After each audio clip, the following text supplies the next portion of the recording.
Hey there YouTube. Did you know that today, January the 19th, is National Popcorn Day in the US? How about that? Why not pop a bag of your favourite, sit back and watch our 2019 Back to School edition.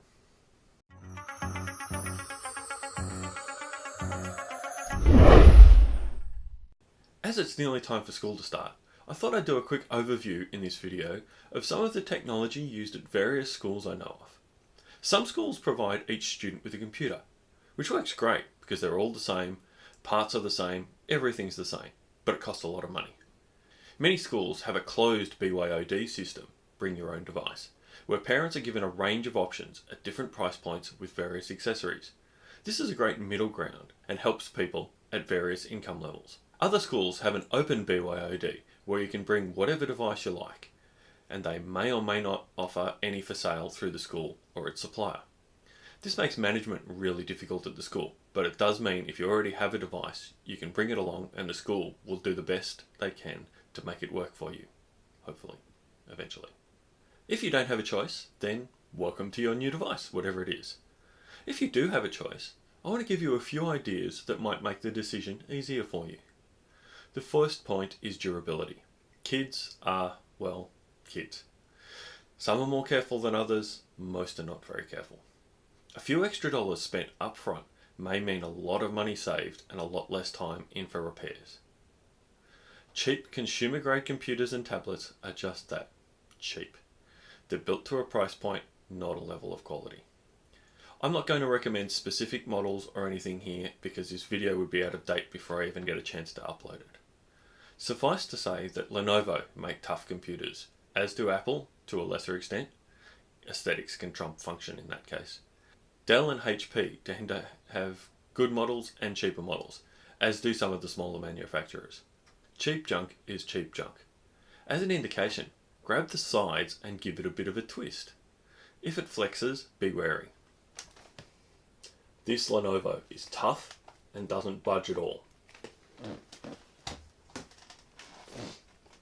Ditto this MacBook Pro. This Acer has a bit of flex, but it's still pretty solid because it's a metal case. This HP, pretty bottom of the range consumer stuff.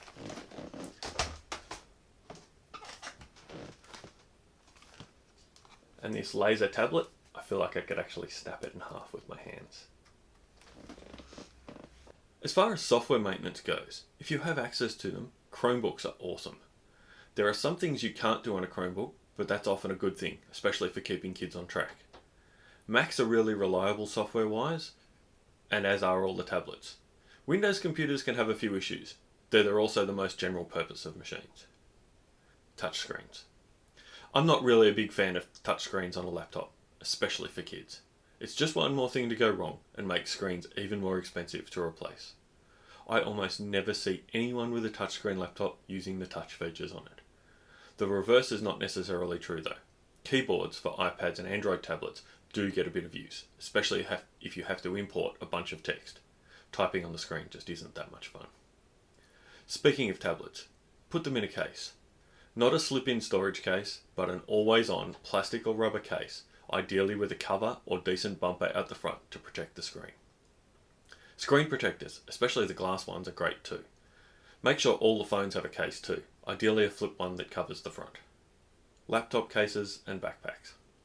Either a slim neoprene case that goes on the laptop and then in the school bag, or a dedicated backpack with a laptop storage compartment. Also, on the topics of protection like this, I recommend you never put a device flat on the ground.